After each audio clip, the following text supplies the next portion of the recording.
नमस्कार, FM news देख रहे हैं आप। मैं हूं आपके साथ विशाल कालरा और कट टू कट में आज बात होगी लद्दाख में चल रहे जबरदस्त प्रोटेस्ट की, विरोध प्रदर्शन की, जहां पर तोड़फोड़, आगजनी, लोगों की मौत और कई लोग घायल हो रहे हैं। केंद्र सरकार ने इस हिंसा के लिए सोशल एक्टिविस्ट सोनम वांगचुक को जिम्मेदार ठहराया है। सोनम वांगचुक वही है जिनसे प्रेरणा लेकर 3 इडियट्स में आमिर खान का किरदार गढ़ा गया था, आपको याद होगा। गृह मंत्रालय ने बयान जारी करके कहा है कि सोनम वांगचुक ने भड़काऊ बयान दिए, भीड़ को उकसाया और हिंसा के बीच अपना उपवास तो तोड़ दिया, लेकिन हालात को काबू करने की कोशिश उन्होंने बिल्कुल नहीं की। उपवास तोड़ा, एम्बुलेंस से अपने गांव चले गए। मंत्रालय ने कहा है कि कई नेताओं ने सोनम वांगचुक से हड़ताल खत्म करने की अपील की थी, लेकिन उन्होंने हड़ताल फिर भी जारी रखी। उन्होंने अरब स्प्रिंग शैली और नेपाल में जैसे जेन जी ने विरोध किया, उसी तरीके से वहां पर लोगों को गुमराह करने का काम किया। दरअसल लद्दाख को पूर्ण राज्य का दर्जा देने की मांग को लेकर सोनम वांगचुक ने भूख हड़ताल शुरू की थी। छात्रों और स्थानीय लोगों ने लेह में उनकी पिछली मांगे पूरी नहीं करने के विरोध में केंद्र सरकार के खिलाफ एक बंद बुलाया और इसी में हिंसा हो गई। आप सोचिए, लेह लद्दाख इतना शांत इलाका है, वहां पर घूमने जाने के बारे में लोग प्लान करते हैं, अपने वेकेशन वहां पर प्लान करते हैं। इतना शांत, इतना सुंदर इलाका, वहां कभी इस तरह की हिंसा नहीं होती, वहां पर हिंसा हो गई। प्रदर्शनकारियों ने बीजेपी का ऑफिस और सीआरपीएफ की गाड़ी में आग लगा दी। प्रदर्शनकारियों और सुरक्षा बलों के बीच झड़प हुई, 4 लोगों की मौत हो गई। सबसे दुखद पहलू यह है, 4 लोगों की मौत हो गई, 80 से ज्यादा घायल हो गए, 30 सुरक्षाकर्मी इसमें घायल हो गए। कर्फ्यू वहां पर लगाना पड़ गया। लेकिन लद्दाख में जो कुछ हो रहा है, इसके पीछे कोई विदेशी फंडिंग वाली साजिश भी है क्या? क्योंकि सरकार अब सोनम वांगचुक के एनजीओ का एफसीआरए लाइसेंस रद्द कर रही है। एफसीआरए वो लाइसेंस है जिसके जरिए आप विदेशी फंडिंग ले सकते हैं। सरकार का मानना है कि विदेशी फंडिंग के जरिए यह पूरा खेल खेला जा रहा है। कई खास मेहमान हमारे साथ चर्चा में जुड़ेंगे, लेकिन सबसे पहले डिफेंस एक्सपर्ट ए के सिवाच हमारे साथ है, जिनके जरिए हम यह समझने की कोशिश करते हैं कि लद्दाख में हो क्या रहा है। सिवाच साहब, स्वागत है आपका। और मैं पहले समझना चाहता हूं कि क्या हो रहा है। इतना शांत, इतना सुंदर इलाका, जैसा मैंने कहा, हम तो वेकेशन प्लान करते हैं, सपना देखते हैं लोग कि लेह लद्दाख घूमने के लिए जाएंगे, वहां पर इतनी तोड़फोड़, आगजनी, 4 लोगों की मौत, 80 लोग घायल, ये हो क्या रहा है? और क्या ये विदेशी फंडिंग वाले और साजिश वाले जो आरोप लग रहे हैं, आपको दम लगता है इनमें? हाँ बिल्कुल, देखो विशाल, इसमें कोई शक नहीं है कि लद्दाख जो है कि अभी यूनियन टेरिटरी है और पहले ये जम्मू एंड कश्मीर का हिस्सा था। और ये भी सच्चाई है, जब ये जम्मू एंड कश्मीर का हिस्सा था तो इस पे डेवलपमेंट इतनी ज़्यादा नहीं हो पाई जितनी कि जम्मू एंड कश्मीर के दूसरे रीजन पे। और इसीलिए इस गवर्नमेंट ने इसको यूनियन टेरिटरी बनाया था अलग, और इस पर काफ़ी डेवलपमेंट हुई थी। ये याद रखना चाहिए सभी को कि लद्दाख एक बहुत ही इंपॉर्टेंट यूनियन टेरिटरी है, जिसका बॉर्डर जो है वो दोनों देशों से मिलता है, चीन से भी मिलता है और पाकिस्तान से भी। और ये भी समझना चाहिए साइचन ग्लेशियर भी वहीं पर लोकेटेड है। तो इसमें आपको ये देखना पड़ेगा, इसकी स्ट्रैटेजिक लोकेशन इतनी है, इसकी अहमियत बहुत बढ़ जाती है।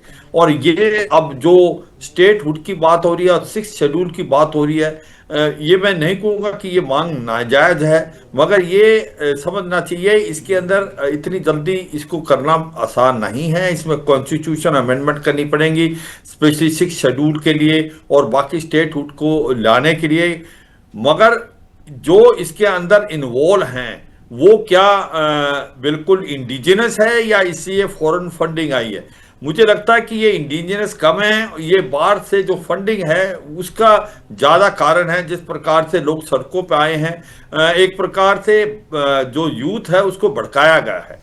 और कहीं ना कहीं जैन जी की बात करें, जैसे नेपाल में हुआ, किसी हिसाब से बांग्लादेश में, श्रीलंका में, वो सिचुएशन और भारत की सिचुएशन बिल्कुल अलग है, इसमें कोई शक नहीं है। स्पेशली लद्दाख की, लद्दाख एक बहुत महत्वपूर्ण स्टेट है। इसको इतनी जल्दी आप 6th शेड्यूल या एक इंडिपेंडेंट स्टेट बनाना से पहले आपको सोच विचार करना पड़ेगा कि इसके अंदर सिक्योरिटी इम्प्लीकेशन क्या होंगी। इनकी जो डिमांड है उसके मैं समझता हूँ बातचीत से, दोनों तरफ से बातचीत होनी चाहिए। जिस प्रकार से सेंट्रल गवर्नमेंट ने अभी एक कमेटी बनाई है जो कि एक्सपर्ट की कमेटी, वो बातचीत करेगी, चाहे वो लेके आपका जो इनकी एसोसिएशन है और एक कारगिल की, उन दोनों से बात करेगी और फिर किसी नतीजे पहुंचेगी। मगर ये अनफॉर्चुनेट इंसिडेंट है जो हुआ है, और मुझे लगता है इसके अंदर ये इतना इनोसेंट लुकिंग नहीं है। इसके अंदर फॉरेन फंडिंग का मुझे लगता है इसमें हाथ है। और क्योंकि वो नहीं चाहते कि भारत के अंदर शांति रहे, और ये एक ऐसा इलाका है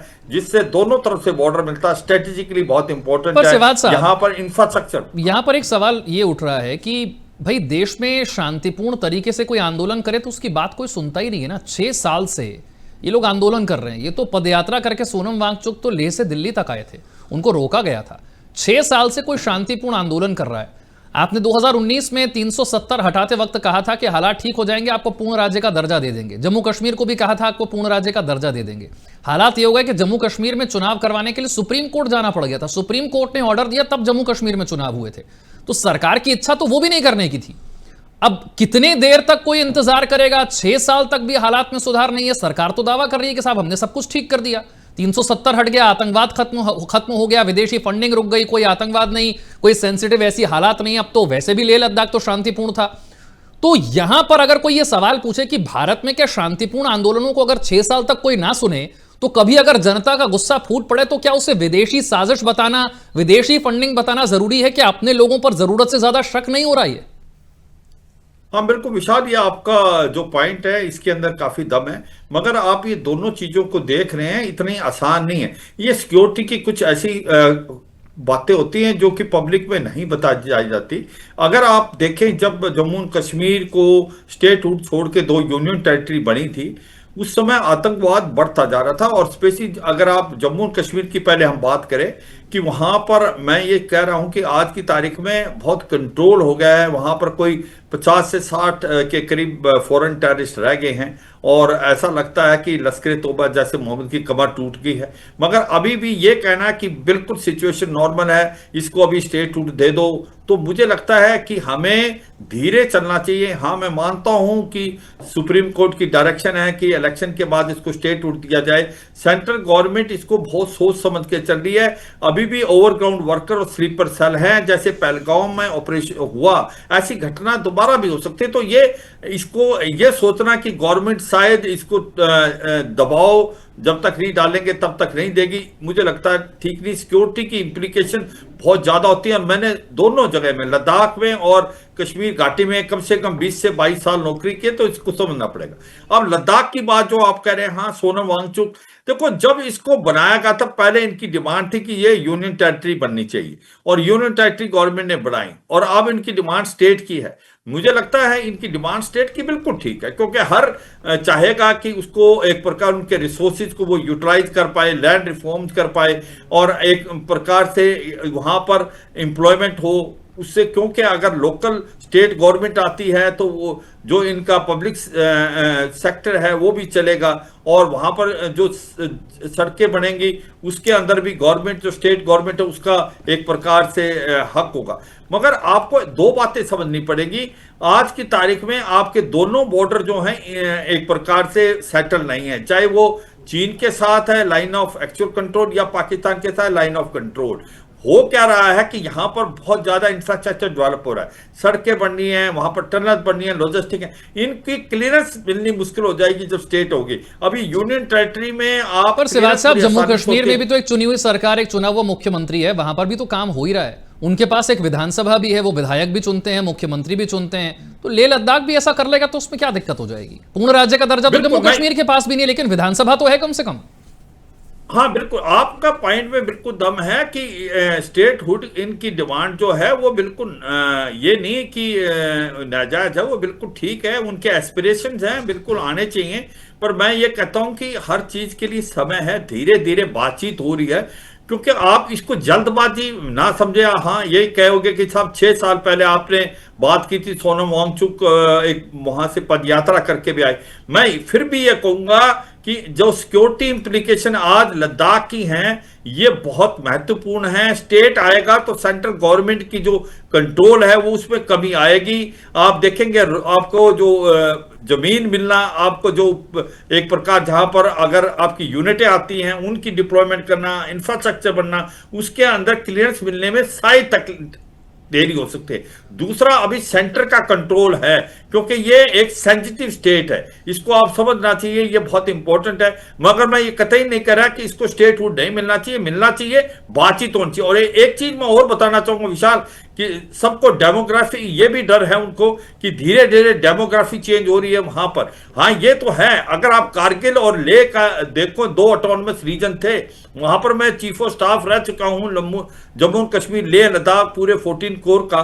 वो दोनों की भी बनावट बहुत अलग है। कारगिल के अंदर जो हैं वो ज्यादातर मुस्लिम पॉपुलेशन है, वो शिया पॉपुलेशन जैसे गिलगित बाल्टिस्तान की तरफ है, जबकि आपका लेह में ज्यादातर लद्दाखी हैं, बुद्धिस्ट हैं। तो ये भी आपको देखना है। कारगिल का इलाका जो है पाकिस्तान के साथ, वो भी बहुत एक्टिव है, और जो आपका लद्दाख नुब्रा वैली से लेके दैनचौक का इलाका है वो भी एक्टिव है। मैं ये कहता हूं कि वाकई इनकी डिमांड जायज है, ये कहते हैं, मगर हमें लार्जर पिक्चर देखनी है। मैं इसका सोल्यूशन यही कहूंगा कि बातचीत से कोई ना कोई हल निकलना चाहिए। एक्सपर्ट कमेटी अभी बना दी है, इनके साथ इनके जो रिप्रेजेंटेटिव हैं लद्दाख के और लेह के जो है उनसे बातचीत हो और नतीजा निकले। मगर यह समझना कि ये जो भी हुआ है ये स्पॉन्टेनियस था और ये इसको स्टूडेंट ही आगे किया, इसमें शायद जल्दबाजियों के क्यों, क्योंकि इसके अंदर फंडिंग जो एनजीओ को फंड करते हैं जो फॉरेन कंट्रीज हैं, इसका हाथ होने के चांसेस पूरे हो सकते हैं, और इसको हमें देखना पड़ेगा।